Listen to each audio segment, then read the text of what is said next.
Estamos novamente na casa de Maurício para fazer a leitura e comentário do Evangelho.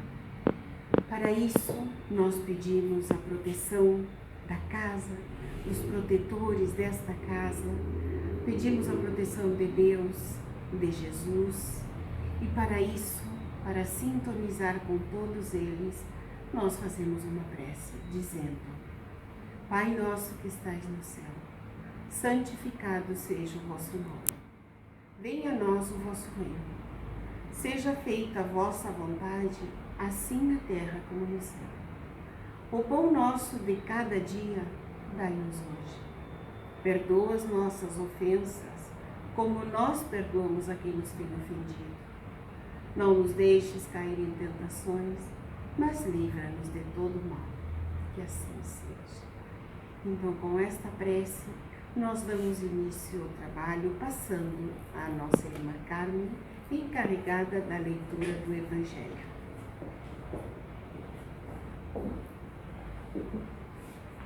Meus irmãos, hoje nós vamos dar continuação ao nosso estudo através do Evangelho segundo o Espiritismo, do capítulo 19, item 7. O capítulo 19 trata a fé religiosa e condições da fé inabalável. No item 7 deste capítulo, diz-se vulgarmente que a fé não se prescreve. Daí, muitas pessoas dizem que não é por sua culpa, se não tem fé. Sem dúvida, a fé não se prescreve, e é o que é ainda mais justo. A fé não se põe. Não, ela não se recomenda, mas se adquire, e não há ninguém que esteja privado de possuí-la, mesmo entre os mais refratários. Falamos das verdades espirituais fundamentais, e não desta ou daquela crença particular. Não cabe à fé ir a eles, mas eles irem ao encontro da fé. E se a procuram com sinceridade, a encontrarão.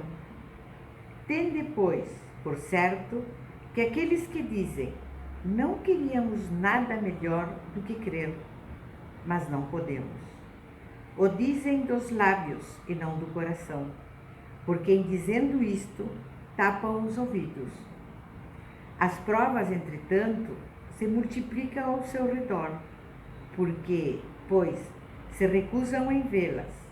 Uns é negligência, em outros, medo de serem reforçados à mudança dos seus hábitos. Na maioria, é o orgulho que recusa reconhecer uma potência superior, porque lhe seria preciso se inclinarem diante delas. Analisemos assim rapidamente esta parte aqui para que possamos passar as outras partes, outros comentários, para que a gente possa entender sobre a fé. E vocês perceberam que diz que a fé não se prescreve. E é verdade. Eu não posso medir a fé de ninguém. Eu não posso dizer de que alguém acredita mais ou acredita menos que outros. Tudo vai depender de como eu sinto. Aquele que tem a sua fé inabalável, aquele que acredita, sempre estará ele à procura da fé. Outros acreditarão que a fé estará à procura deles.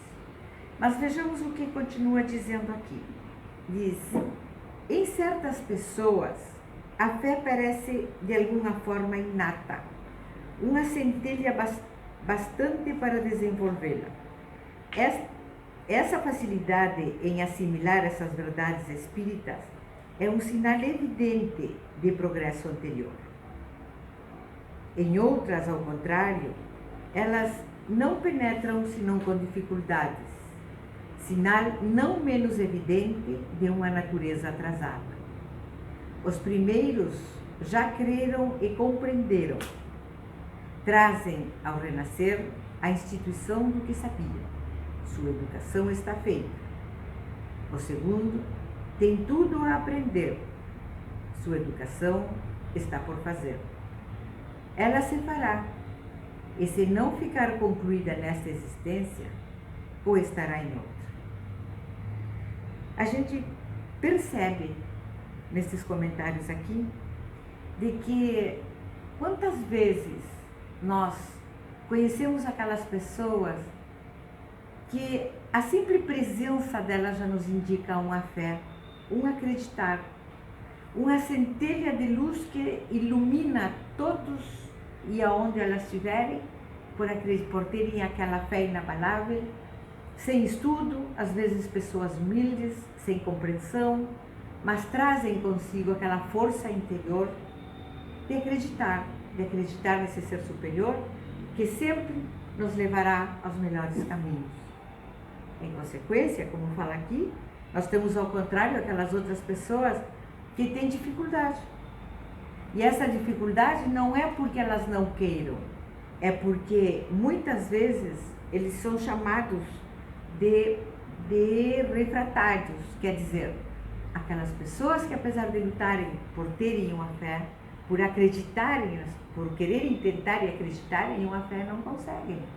Mas às vezes não é que eles não consigam porque eles não podem, é porque muitas vezes eles precisam passar por uma série de dificuldades, passarem por uma série de compreensões, passarem por uma série de dores para poder compreender que a fé é algo que se adquire, que se estuda, que se analisa, que se compreende.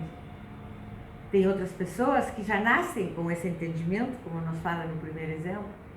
Em consequência, neste segundo caso, muitas vezes não é nesta encarnação que a pessoa vai entender ou vai conseguir ter essa fé inabalável. Terá que passar em outras reencarnações, como nós acreditamos nós no Espiritismo.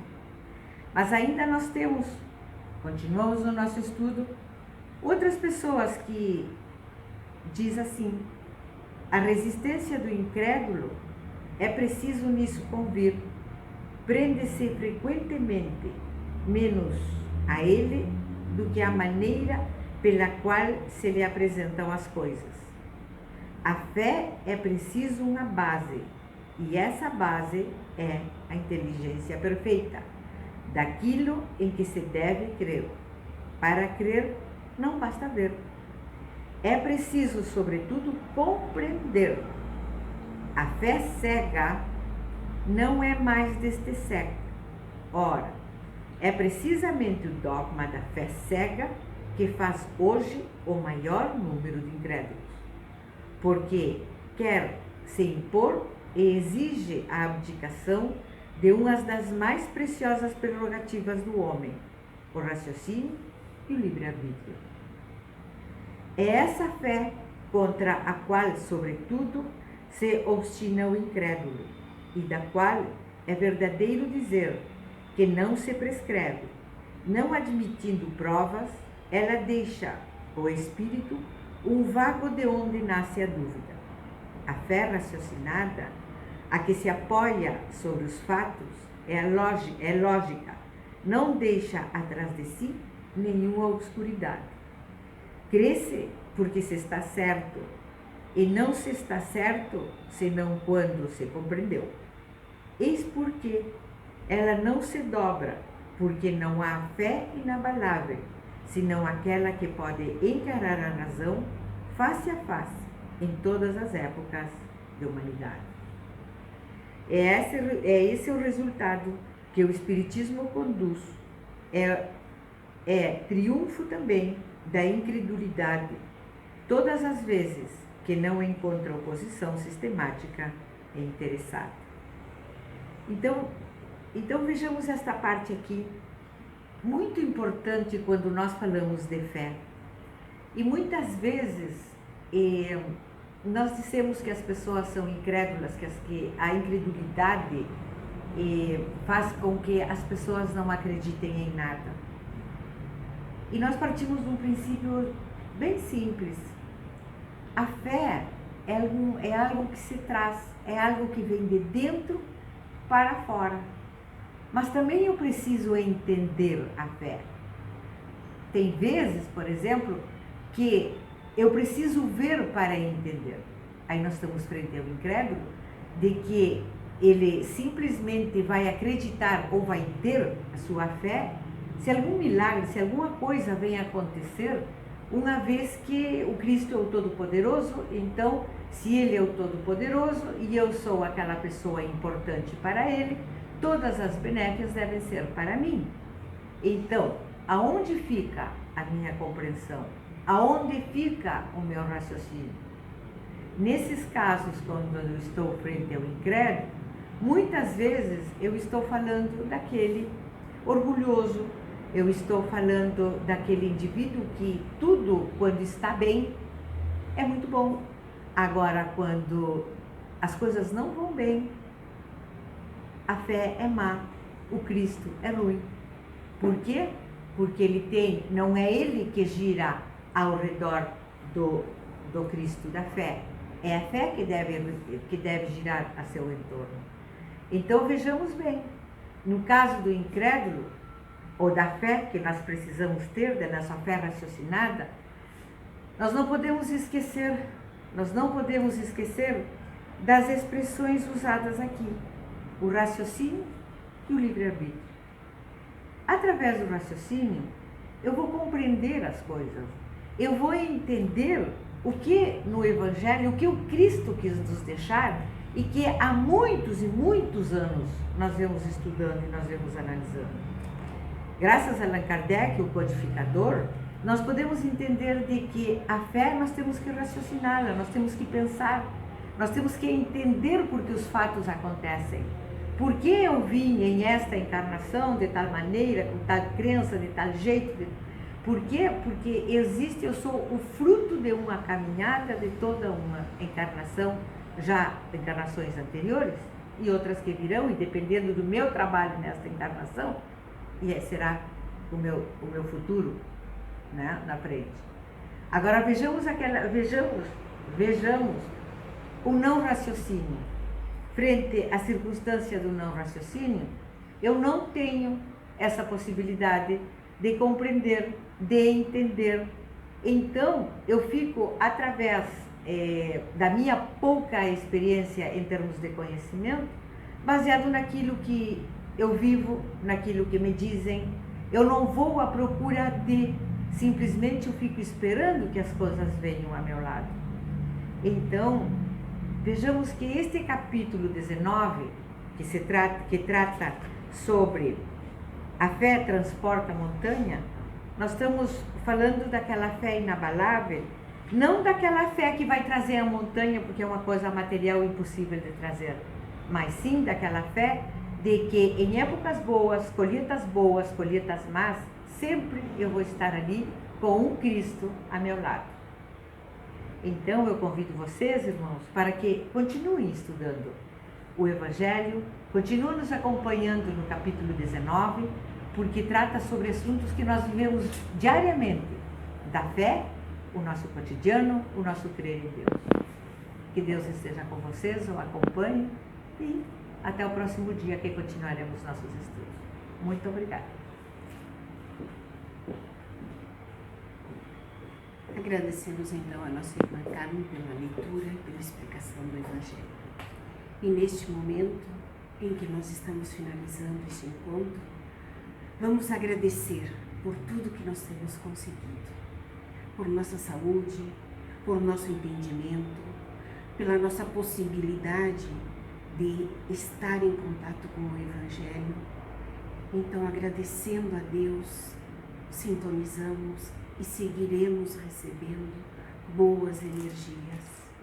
Nós, aqueles que nós amamos, aqueles que precisam de paz e de luz, que recebam neste momento o abraço fraternal, o carinho de nossa Mãe Maria. Ave Maria, cheia de graça, o Senhor é convosco. Bendita sois vós entre as mulheres, bendito é o fruto de vosso ventre, Jesus.